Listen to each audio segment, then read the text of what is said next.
Welcome to the greatest podcast in sports betting entertainment. My name is Tanner Kern, certified J, bona fide stud, and you can't teach that. In this right here, this is G Money Grant Mitchell. He is here this morning with his Rolling Stone shirt on, breaking down the Commanders' loss yesterday and how drastic it was for the franchise. And you can't teach that. My Patriots won yesterday. My Buccaneers lost, and you can't teach that. Bada boom, man, the people in the room. G Money Grant Mitchell, how you doing?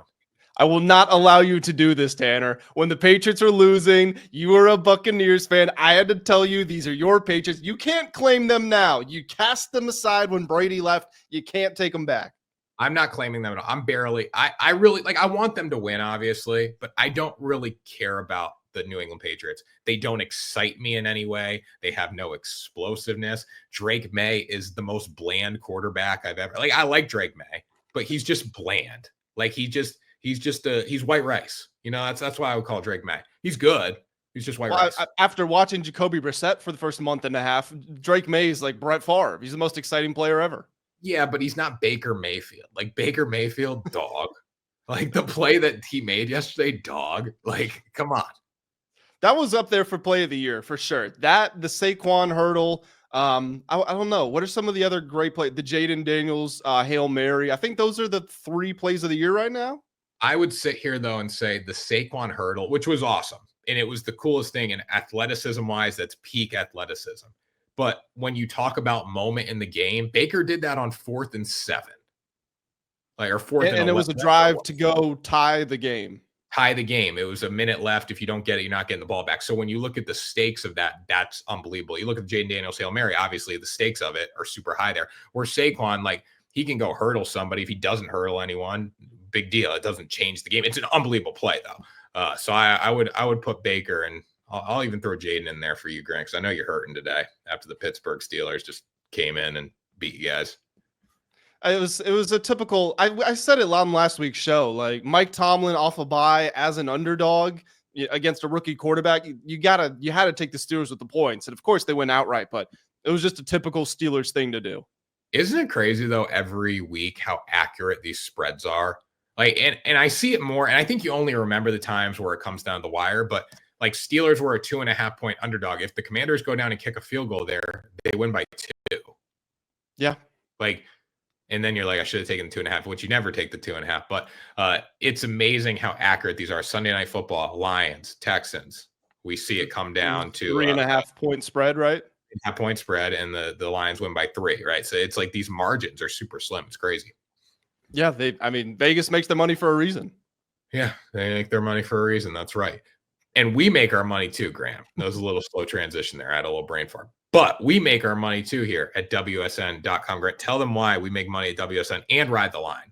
Yeah, of course, the Ride the Line channel. If you haven't hit the subscribe button already, please do. Tanner and I are here multiple times per week, breaking down what's going on in the NFL, NBA, MLB when it's in season, et cetera, et cetera. We're also giving out our best bets here and at WSN.com. We've been making some good money over there, whether you like betting spreads, you're looking for upsets, championship futures, player props, whatever it is, in pretty much every sport you can think of, you'll find it at WSN.com. That's right. So make sure you guys go down and check it out. Link in the description, or just go Google WSN World Sports Network, and you'll find everything you need to know there. We're going to talk about a few games from the slate, which was really good yesterday. I mean, this was an awesome slate of games. Everything was super competitive. And the biggest game that we're going to talk about right now, which is probably the one very few people cared about, but the Chicago Bears versus New England Patriots. My Patriots, Grant, my Patriots go in to Chicago, the Windy City, and beat these boys into submission 19-3. Caleb Williams, there was a dude that called this, like a former draft analyst. I think he worked as an intern on an NFL staff. Do you remember the story coming out where he's like, Caleb Williams is going to be a bust? Yep. I'm buying in on that right now. Caleb Williams, not that guy. So coaching matters, obviously. Nobody would tell you otherwise. And Caleb Williams does not appear to have the best coaching staff. Eberflus is what, like 0-19 on the road on Sundays. It's an indication he's got a bad coaching staff. Shane Waldron, he doesn't get along with, whatever.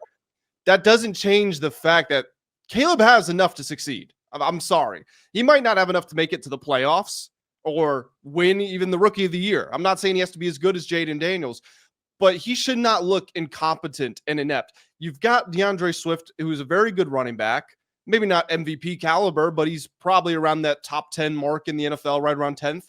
Keenan Allen, DJ Moore, Rome Odunze, that's one of, if not the best wide receiver trio in the NFL. This is enough to have some sort of individual success. Again, he doesn't have to be excellent, but he has to do something. And he was horrible for the first 3 weeks of the season, really good for the next 3.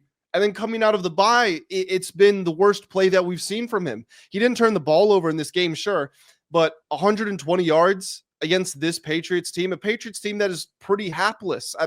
What have they done all season that's impressive? They beat the Bengals in week 1, okay, but the Bengals clearly are not as good as we thought. There's no reason for him to be as bad as he is right now. My biggest concern with Caleb is the yards per completion. It's so low. Like, he's throwing the ball 30, 35 times a game. He's only throwing like 4 or 5 yards average attempt. He's not airing the ball out. That's what he was known for at USC, was throwing the ball down the field. And they're not even really trying to do that as much. And when I look at the Bears, another concern, like last year with Tyson Bagent, they were airing the ball out a little more. He was throwing the ball down the field, and he did more than what Caleb Williams is doing now. And obviously it takes time. You're a rookie quarterback. But when you see how poised Jayden Daniels is, when you see how Drake May looks with a lot less experience than both those guys, and you look at Caleb Williams right now, I know the coaching's an issue, but still, he does not look like a world beater. Like, he kind of reminds me of a Trevor Lawrence right now, someone who had high expectations, may not live up to them. Maybe a good NFL quarterback like Trevor Lawrence. I think a lot of people would be okay having Trevor Lawrence as their quarterback, but Caleb Williams right now is not looking like that generational talent. No, absolutely not. Since we were talking about Caleb and Jayden, I thought I would just look at the two of them. So Caleb Williams this season is at 6.1 yards per attempt. Jayden Daniels is at 8.2. Caleb's at 10 yards per completion. Jayden's at 12. So to your point, it's not just that he's been turning the ball, didn't turn the ball over in this game, but he's turned the ball over more. He's been sacked an awful lot. It's that he's not throwing the ball down the field enough. And you've got the receivers to make the plays. The scheme might be bad. The coaching might be bad, whatever. That we can use that for yards per attempt. As far as yards per completion, the ball is not making enough progress down the field. Yeah. And the Bears need to fire Matt Eberflus. Like, that is the biggest issue here of all, like, the problem. Like, Waldron, Eberflus, they all have to go. They all should have went before this season, because now you're going to mess with Caleb Williams and get a new regime in, which is going to be an issue. But I think this comes down to, he can't overcome the problems that the Bears have. Number one, is he a good quarterback? Yeah, obviously, but we need to see what it looks like under a competent coaching staff, because this just isn't it right now. And then also too, with Caleb Williams, like, when do you think you can call him a bust? You can't call him a bust this year. You can't really, like, he's just doing what you would expect any rookie quarterback to do. I think his biggest issue is just the off-field antics and how he's playing. They don't line up. Yeah, and to his credit, he's not really making a scene. Like, I don't want to make it seem like he's going to the press conference. I mean, yeah, like, that's more what it is. Whether it was the Michael Jordan stuff with Hard Knocks, or texting the rookie punter, "Hey, don't get ready to punt too much. You're not going to be needed here." All that stuff coming back to kind of bite him in the ass. And like you said, he's playing like a rookie quarterback. From that perspective, he's got, I don't know how many yards per game, but he's almost at 1,800 yards right now, 9 touchdowns, 5 interceptions. Like, it just looks like a rookie stat line. The problem is, he was the first pick in the draft. He was likened to Mahomes, and I'm part of that. I made those comparisons from watching what he did at USC, so I'm a part of the problem in this instance, and he just has not lived up anywhere close to the expectations. And comparatively, Jayden Daniels is having an awesome rookie season, yes, but he gets a little bit of an extra boost because he was the pick after Caleb.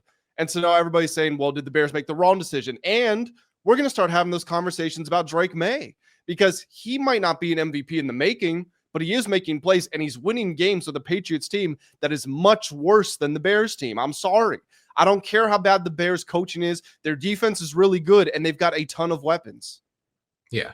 And I think what favors Drake and Jayden is, I don't want my quarterback to think he is a celebrity before he even steps foot in the building. Like, think about Drake May. Drake May could be terrible. Drake May could throw 20 interceptions this year and 3 touchdowns, and we wouldn't even talk about him, because he's just vanilla. He's been dating the same girl since the 6th grade. Like he's just like that's the kind of dude that he is. Like he's very like go with the flow. I don't even know if he's really on social media. He's just down to earth, like level-headed kind of guy. So we're not going to talk about him as like media members. Jayden Daniels, same thing, same vibe. Very just, flatline. Like we're not, if they do bad, we're not going to jump down their throat. But with Caleb, with all the expectations, texting the rookie punter, not sending the health information at the combine to all the teams, not throwing at the combine. Say we're going to jump down their throat. For ownership of the team that drafted him.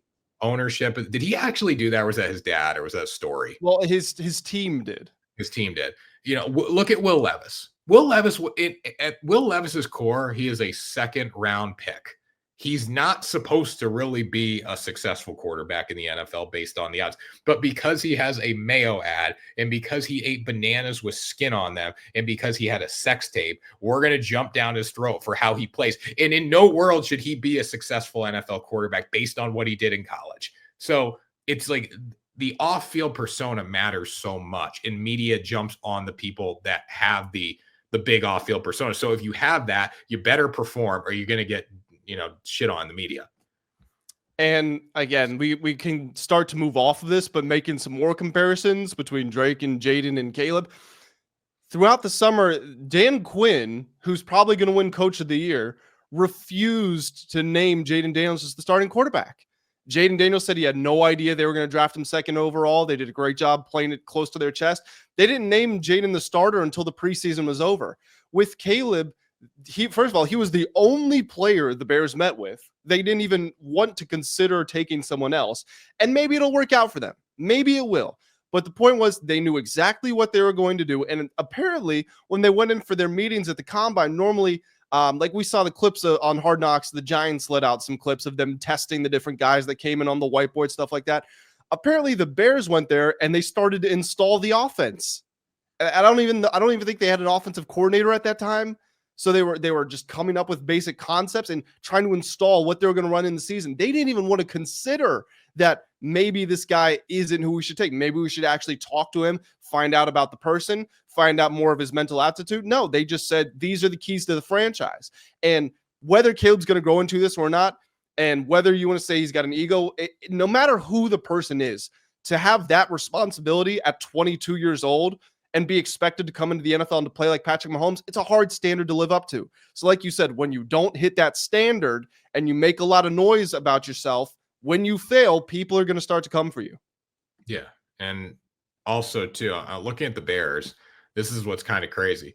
The Bears are 4-5 right now. They should have won yesterday's game. But if the Bears finish like 7-9, right, that's was 7-9. 7-10, 8-9. Like, do you fire Eberflus? I feel like you have to. You have to. He's lost the locker room. I mean, DJ Moore went on the radio and said that. Yeah, I mean, you should fire him right now, honestly. Like, that should have been done. And Mike McCarthy should have get fired too. But we'll talk about that a little later. Right. I mean, reasons to be encouraged by Drake May. Like, he's not putting up the best stat lines in the world, obviously, but they have won a couple of games with him there. They have no explosiveness. I'd rather have them lose, though. I want a better pick. I want Travis Hunter, and we're not. We're trying to not get Travis Hunter right now, which is a problem. Okay, so Kansas City, not much to talk about here, except they always just find ways to win games. I don't know what it is. Like yesterday was the game that they were supposed to lose, and they still won it. I mean, how many times does a field goal get blocked? A chip shot field goal get blocked? Am I crazy? Did it look like some of the Broncos linemen just didn't react to the snap? I didn't see it, so I was locked in on Commanders and thing. Like I saw the kick up block, but I wasn't like analyzing the offensive line after. I'm sure that's why. I mean, kicks don't get blocked, and you shouldn't get kicks blocked in the NFL. That's what I'm saying, Grant. Like when dudes drop passes, like the dude was the Commanders, the kid who dropped the ball in the end zone yesterday, right? Was that De'Ami Brown? Like that drop, the fumbles, the whatever fumbling on Jaylen Warren fumbling on the 1 yard line. You guys get paid too much money to make these mistakes. I'm sorry. Like you can't, you are a professional athlete. This is not high school football. You can't make those mistakes. You can't get the kick blocked. No, I'm with you. And I'm assuming you were on field goal extra point duty. Yes. Yeah. So where did you line up? I snapped, but I know the scheme of it. Okay, Like I was a long snapper. okay. What is the general scheme? How do you block for a field goal? So you have everybody, you have the snappers, you have everyone like lined up on their back heels, and then you step into lock. So like if I'm the snapper, here's the snapper's leg right here, and here's the guard's legs. Once it's snapped, he's gonna lock in with me, and we're all gonna push behind. So everyone like locks their legs in like that. Then you're gonna have one wing, the wing on the blocking side, the easiest side to block. You're gonna add an extra guy over there, and then that dude's just gonna push out, so he's going to make him try to run the longest hoop to get there possible. So that's the area you can get beat. If you get a kick block, it needs to be around the edge. You can't get any interior pressure, and they got interior pressure. Yeah. So I guess from a defensive perspective, how do you create? Can you do something to make that happen, or do the blockers just have to mess up? If you're a defense, you're going to double team the interior gaps. Like, so the guard, you're going to double team, and you're going to go 1, 2, 3 push, like 1, 2, 3 hands up. So you're just trying to drive that guard back. Blow them over, basically. Yeah. So 2 people in, 1, 2, 3 count, and put your hands up. Well, I mean, whatever it was perfect execution of the Chiefs, or by the Chiefs. And look, you always got to give them credit because they always find ways to win. That's what championship teams do. It's annoying. I understand. In America, no matter really who you're a fan of, you want to root for the underdog. So I think everybody was rooting for the Broncos, or who they're rooting for the Buccaneers in overtime. Whoever they play next week, everyone's going to be rooting against the Chiefs. They find ways to win. They get away with some blown referee calls. Sure, it might be annoying, but at the end of the day, you kind of just got to tip your hat and move on. Yeah, there's not really much to say about this game. I think the Broncos are going to be good in the coming years. I think that would Bo Nix, I was very slow to welcome Bo Nix, but as of the last couple of weeks, he started to impress me. He's the second best rookie quarterback by far. You got him ahead of Drake May right now? I haven't seen enough of Drake May. Yeah, Drake May still make mistakes, you know. So the Chiefs, the one thing about them that we were worried about, obviously, was the offense without some of their players. They're missing to injury, Travis Kelce getting old, et cetera, et cetera. Ever since they got DeAndre Hopkins, Patrick Mahomes, 262, 2 touchdowns and a pick, 291 and 3 touchdowns, 266 and a touchdown. So some of the explosiveness coming back, they're being able to move the ball a little bit better. Yeah, it's crazy what a good quarterback will do, because DeAndre Hopkins looked like he was ready to retire in Tennessee. Well, and I mean, I thought he was kind of washed too, just because it didn't really end very well in Arizona, and Tennessee did nothing. But he said it right after he got traded. He was like, look, I've had nothing to play for. I've played meaningless football for the last 3 years. So now he's actually got something to play for, and he's got the best quarterback that he's played with, and he looks like a new man. Now, Devontae Adams, that's a different story with him. He made a super bad decision, but we can talk about that really, really quick in a minute here. Let's keep going through the games, though. Pittsburgh, Washington now. Grant, you can tell me what you thought of this game as a Commies fan. You know, we've talked about it off the air a little bit. Yeah, so it was ugly. Both quarterbacks completed exactly 50% of their passes. Russ was a little bit inaccurate. Their scheme was very simplified. It was pretty much entirely play action, or Russ throwing like these. Did you notice how much arc he was putting on his passes? It was like they were all moon balls. It was really pretty too. It's amazing they weren't picked, but it was pretty. Some of those passes. That's what I was thinking too. It's kind of crazy to me that he did have one pick, but he just missed on that one. I thought more would have been picked. So I think that was more Russ just not being that sharp. Jayden, his numbers don't flatter him. Flatter? No, they don't flatter him. He had a bunch of passes dropped. Ertz dropped one, which would have been a first down. Noah Brown dropped one going up the right side at the end of the game. Terry McLaurin dropped one. Luke McCaffrey dropped a strike. So he was let down by his team. I thought Washington was better overall. They muffed the punt at their own 15-yard line. That set Pittsburgh up. Pittsburgh also, I think, from their own 15, ran a fake punt, and they messed the guy they threw it to dropped it. You were telling me you thought those canceled out, basically. To me, I don't think so, because my thing is a muffed punt is just like a clear mistake, obviously. Not saying the dropped pass on the fake punt isn't, but you got to make the decision to run the fake punt from your own 15-yard line, and there was just no need to. It was early in the game. There was no pressure. I think because anytime you take a gamble, you open yourself up to the consequences of it. And so they kind of did it to themselves. But they both resulted in 7 points. Like that's where I'm at. So like from a scoring perspective, it results in 7 points each. Also, that dude should be fired today for dropping. It's not his job. He's not a receiver. You are paid money to catch the football. You're paid a lot of money. I don't care if you're making practice squad money. That is a ball you cannot drop. It's right on the money. You had a clear. He started running before he caught the ball. He was like, "Oh, look at the end zone. I'm going to go get it." Yeah, and it was a ballsy decision, and they executed it perfectly up until the catch. Anyway, at the end of the game, the controversy, is it a first down? Is it not a first down? In my mind, 80-90% of the time, it is a first down because they said it wasn't. They probably couldn't go overturn it.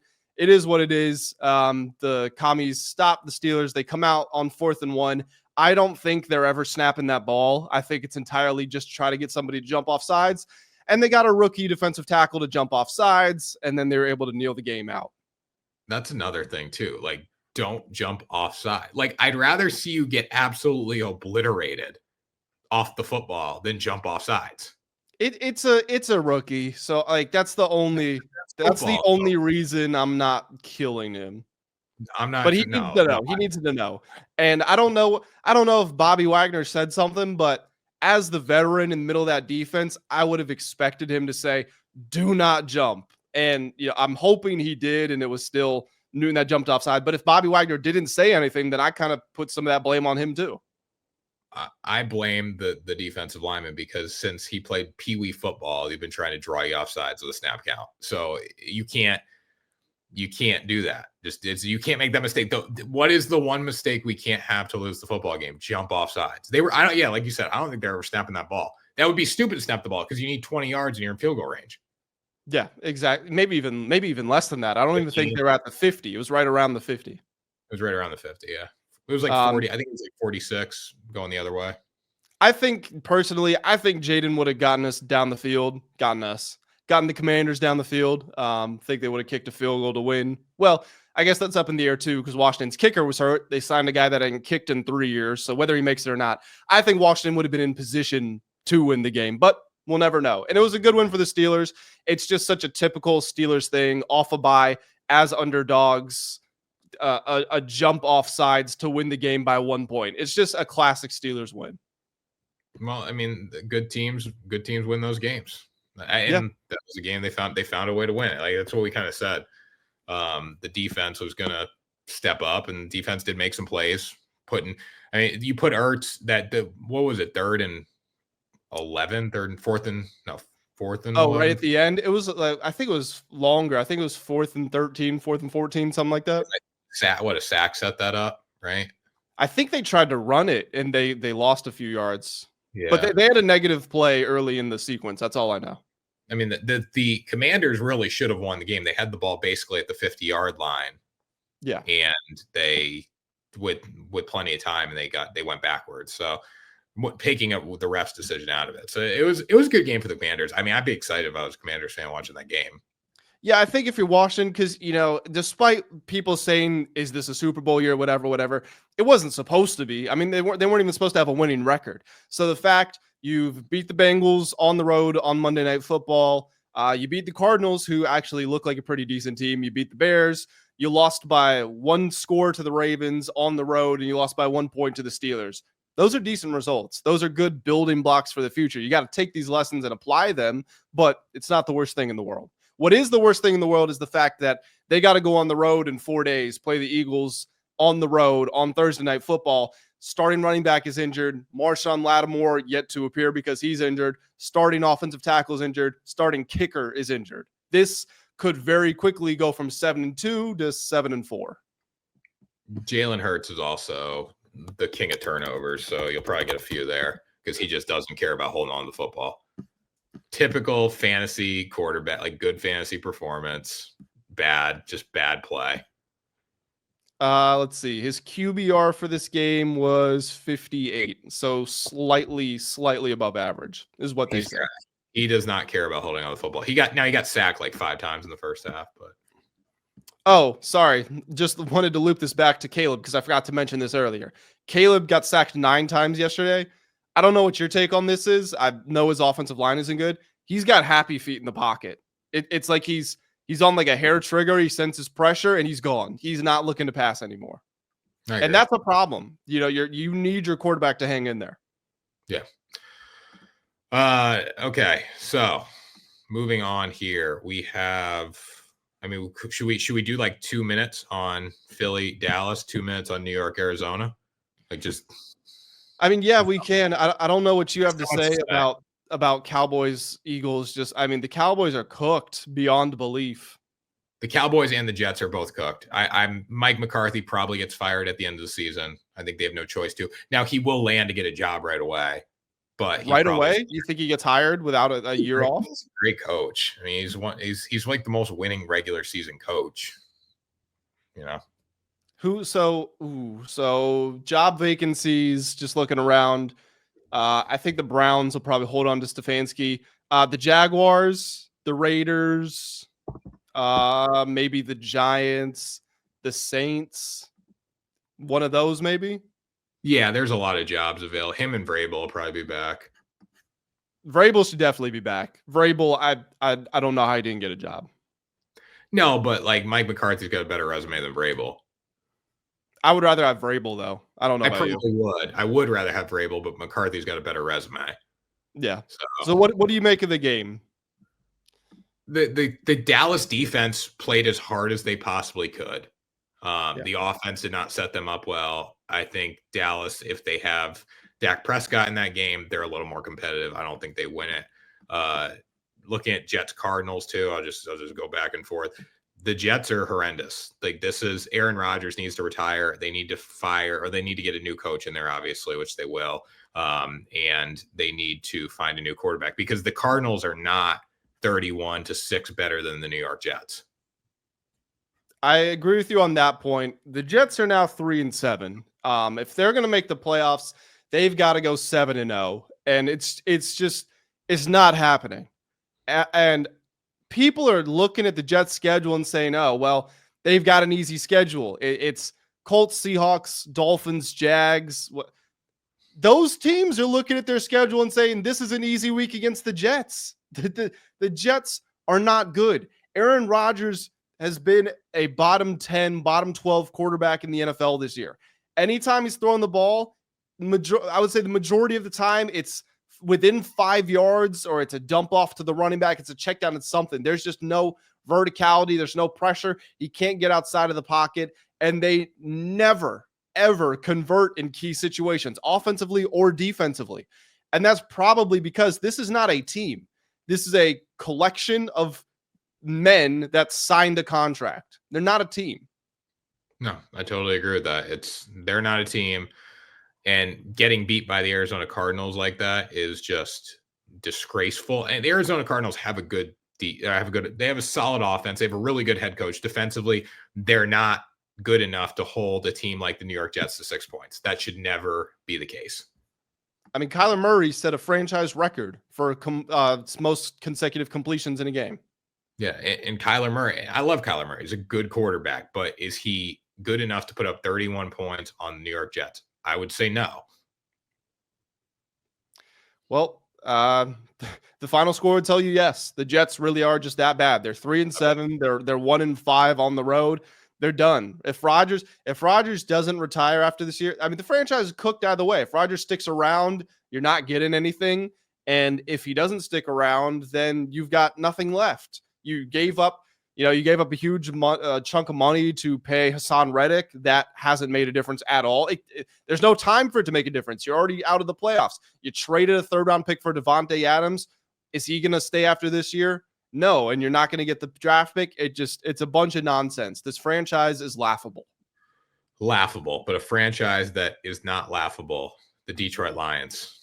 Jared Goff's MVP odds, they're cooked. So if you had a Jared Goff MVP ticket, probably it's done. It was done in the course of 3 hours last night.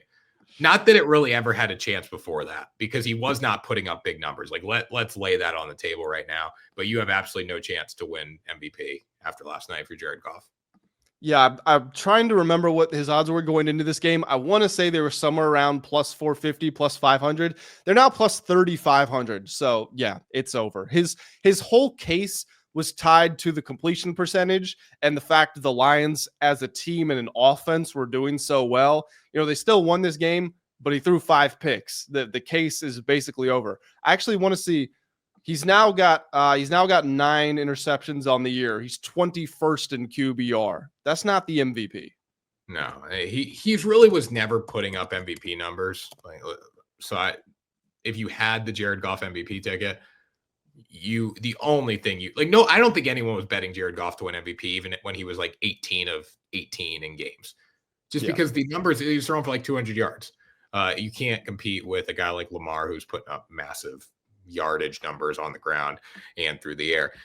This game, though, it was 5 interceptions for Jared Goff. Terrible performance. If you're the Houston Texans, this one hurts not to win.